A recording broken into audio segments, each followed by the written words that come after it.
এখানে জোবাইদ হোসেনের বড় ভাই যিনি ঢাকা বিশ্ববিদ্যালয়ের শিক্ষার্থী ছিলেন এবং একই সাথে ওনারা সবাই আমার যে নোয়াখালী সুবর্ণচর আমার নিজেরও বাড়ি, ওইখানে ওনারা বড় হয়েছেন। তার বিসিএস এর রেজাল্ট হয়েছিল এবং সে উত্তীর্ণ হয়েছে শিক্ষা ক্যাডারে।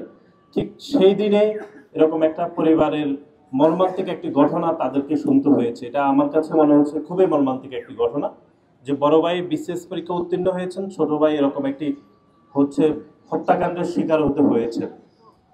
তো আমি শুরুতেই এই যে একটি যৌথ সংবাদ সম্মেলন, যেখানে পুলিশের উচ্চপদস্থ কর্মকর্তা উপস্থিত আছেন, বিশ্ববিদ্যালয়ের সর্বোচ্চ অভিভাবকরা উপস্থিত আছেন এবং একই সাথে আমাদের সহযোদ্ধা বিভিন্ন ছাত্র সংগঠন প্রেসিডেন্ট সেক্রেটারি উপস্থিত আছেন। এর দ্বারাই প্রমাণিত হয় যে জোবায়েদ হোসেন, যিনি দীর্ঘ সময় ধরে যে গণতান্ত্রিক আন্দোলন একই সাথে শিক্ষার্থীদের অধিকার আদায়ের জন্য যে প্ল্যাটফর্মে তিনি কাজ করেছেন, সেই প্ল্যাটফর্মে তিনি তার ন্যায্যতার সহিত তিনি কাজ করতে পেরেছেন। এটি প্রমাণ করে যে এতগুলো মানুষ, এতগুলো মত দ্বিমতকে বলে আমরা সবাই একই প্ল্যাটফর্মে উপস্থিত হয়েছে। এটির একটি কারণ, সেটি হচ্ছে যে প্রকৃত আসামিদের যেন গ্রেপ্তার করা হয়।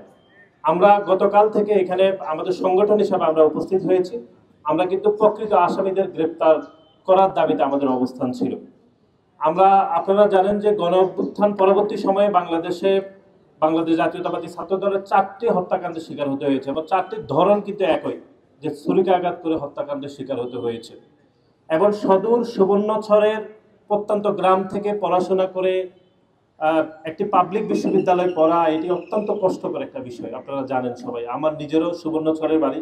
এটি খুব অবহেলিত এবং 2018 সালে দানের শীর্ষে ভোট দেওয়ার কারণে যে আমার বোন পারুল বেগমকে গণধর্ষণের শিকার হতে হয়েছিল, সেই সুবর্ণচরের আলোচিত ও সমালোচিত সুবর্ণচর, সেই জায়গা থেকে মাধ্যমিক একদম ছোটকাল থেকে পড়ে একটি পাবলিক বিশ্ববিদ্যালয়ে পড়া, এটি অত্যন্ত কষ্টকর। কিন্তু একই সাথে একটি গণতান্ত্রিক ছাত্র সংগঠনের কর্মী হয়েও তাকে টিউশনি করতে হয়েছে এবং যে ভাষায় টিউশনি করেন সেই ভাষাতে এরকম হত্যাকাণ্ডের শিকার হতে হয়েছে। সুতরাং আমাদের ছাত্র দলের পক্ষ থেকে, ছাত্র দলের পরিবারের পক্ষ থেকে আমাদের অবস্থান হচ্ছে যে প্রকৃত আসামিদেরকে আসলে গ্রেপ্তার করতে হবে।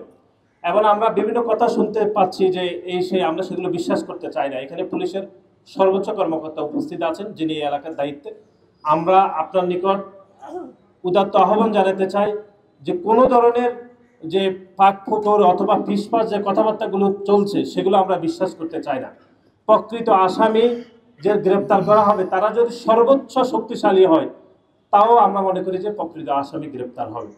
এবং সেজন্য আমরা এই জগন্নাথ বিশ্ববিদ্যালয়ের শিক্ষক, শিক্ষার্থী, কর্মচারী, কর্মকর্তাদের প্রতি আমরা কৃতজ্ঞতা জানাতে চাই যে সবাই এক কাতারে সামিল হয়েছে, বিভিন্ন ছাত্র সংগঠনও সামিল হয়েছে। এখানে জগন্নাথ বিশ্ববিদ্যালয়ের সাংবাদিক সমিতি, ডিবেটিং সোসাইটি, বিভিন্ন ছাত্র সংগঠনের প্রেসিডেন্ট সেক্রেটারি, শিক্ষক, তারপর কর্মকর্তা, কর্মচারী, সবাই এই বিচারের দাবিতে আমরা ঐক্যবদ্ধ হয়েছি। সুতরাং আমরা মনে করি অতি দ্রুত সময়ের মধ্যে আসামিরা গ্রেপ্তার হবে এবং প্রকৃত আসামি যেন গ্রেপ্তার হয়, সেটি বাংলাদেশ জাতীয়তাবাদী ছাত্র দলের মূল দাবি। সবাইকে ধন্যবাদ জানাচ্ছি। ধন্যবাদ।